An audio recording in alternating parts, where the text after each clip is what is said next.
So it's not news. Everybody knows that to study in Canada right now, you have to be wealthy. you have to just have one kind of money somewhere, because I don't know, it's just ridiculously expensive right now.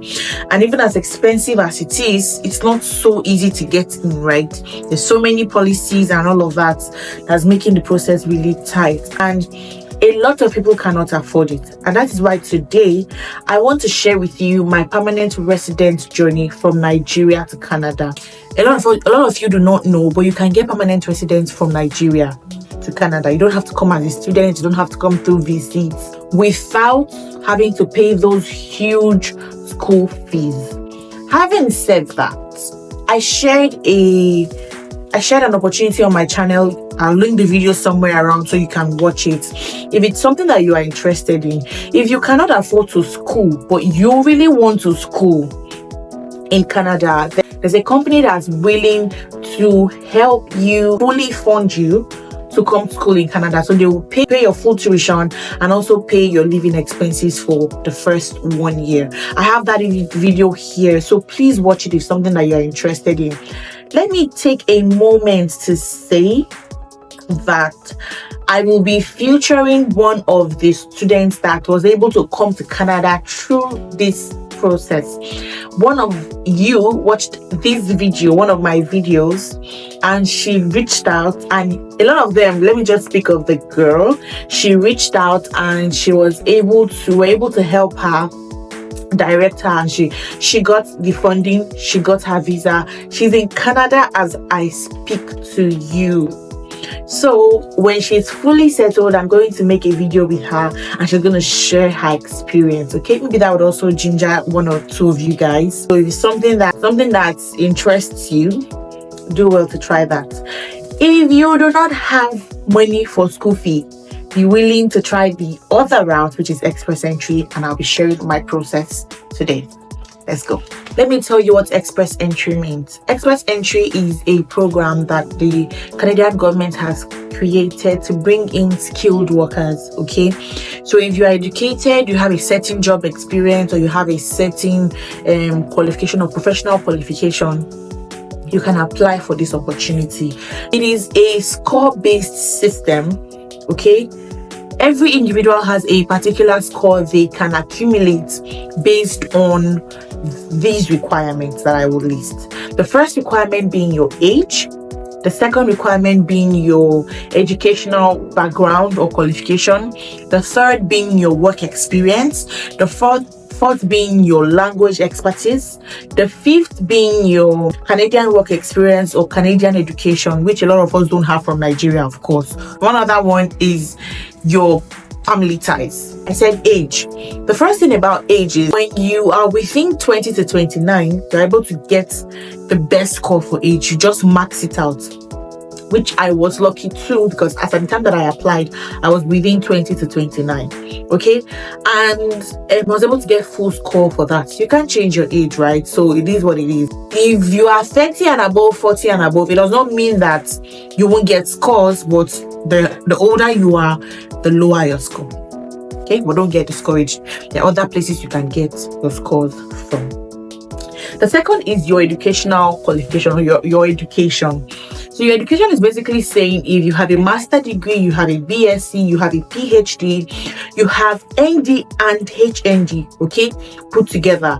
Those degrees will be evaluated and converted to the Canadian education system. So you know that our Nigerian system is completely different from Canadian education system. So what will happen is that you will have to evaluate your degree to match Canada's system, and then you will get points for your education. To evaluate your degree, you have to use the World Education Services. You would evaluate your degree and then you get points for it. If you have a BSc and a master, you have more points. If you have just a BSc, you have lower points. The more degrees you have, the more points you have. That's been said. For me, I only had a BSc, so I could only evaluate one degree, which was my bachelor's in finance, and that gave me a certain score. The third thing is your work experience. Now, for your work experience, Canada is very experience driven, right? So they would give you a certain score for the level of experience you have in a particular field. So how long have you worked as an accountant? How long have you worked as a lawyer? How long have you worked as an optometrist? Okay, whatever it is, you would need to show certain documents for the level of experience you claim. You say you have worked for 5 years, you need to show an offer letter from the company that you've worked for 5 years. You have to show reference letter or letter of introduction, whatever it is called now. And you have to show some certain requirements to prove that you have worked for that period that you are claiming. If you worked for 2 companies around that time, you would show for each company, okay? As we work on the expressentry series with you, I will make a video talk about all the documents you would need to show for each step. That also gave me points, okay? The fourth thing was language. Now for language, whatever your first language is, Canada is a bilingual country. So it could be French, it could be English, okay? I only speak English, so I wrote IELTS General. Meanwhile, there are 2 IELTS General, IELTS Academic, okay? You use IELTS General for express entry and IELTS Academic for study visas, scholarships and the like. So I wrote both because, like I told you, I did both applications in parallel. So I was just writing exams left and right. Let's not go there. Anyways, write the IELTS General. The higher your score, the better your point. So if you get a very good score, your points will be really high. Okay. Final thing that I think impacts us as someone's coming from Nigeria, Ghana, or you are a local, you don't live here, right? Is family ties. You don't have Canadian experience. You've not lived in Canada before, so you don't have Canadian work experience or schooling, a school certificate. So the next thing you will have is family ties. I highly encourage, and a lot of people will say that, oh, me, I want to travel abroad. I don't want to disturb my family people there because they are not. So disturb them more. Disturb them. If they're going to help, let them help you. Because if you have a cousin, a brother, a sister, somebody here that has a PR or that's a citizen, that has permanent residence or that's a citizen, I think, any of those 2 categories of people can increase your score. They can give you more points, okay? So please consider it. Don't just say, I don't want to tell anybody I'm traveling. When I come abroad, they will just see me. To take time before you come abroad, with all of these issues that the world is having.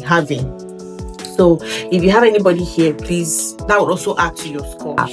Now, after you have gathered all of this, now create an express entry profile and get into the pool. Getting into the pool is once you submit your application, there are now so many people who have applications there. Okay, there could be 10,000, it could be 50,000 people that have submitted their applications. When Canada now releases a number, say, okay, they do a draw, say today we want to pick 10,000 people and the score we are using is, say, 499, for example. If you had 500 if your score was 500 when you submitted, they will call you. That was how it worked. When I was done with all of this, my point was about 430 something, if I can remember clearly. And the score that I used to get my invitation to apply was 473, meaning I had to find extra ways to build about 50 something to add to my application to allow me get permanent residence, so to allow me get an ITA.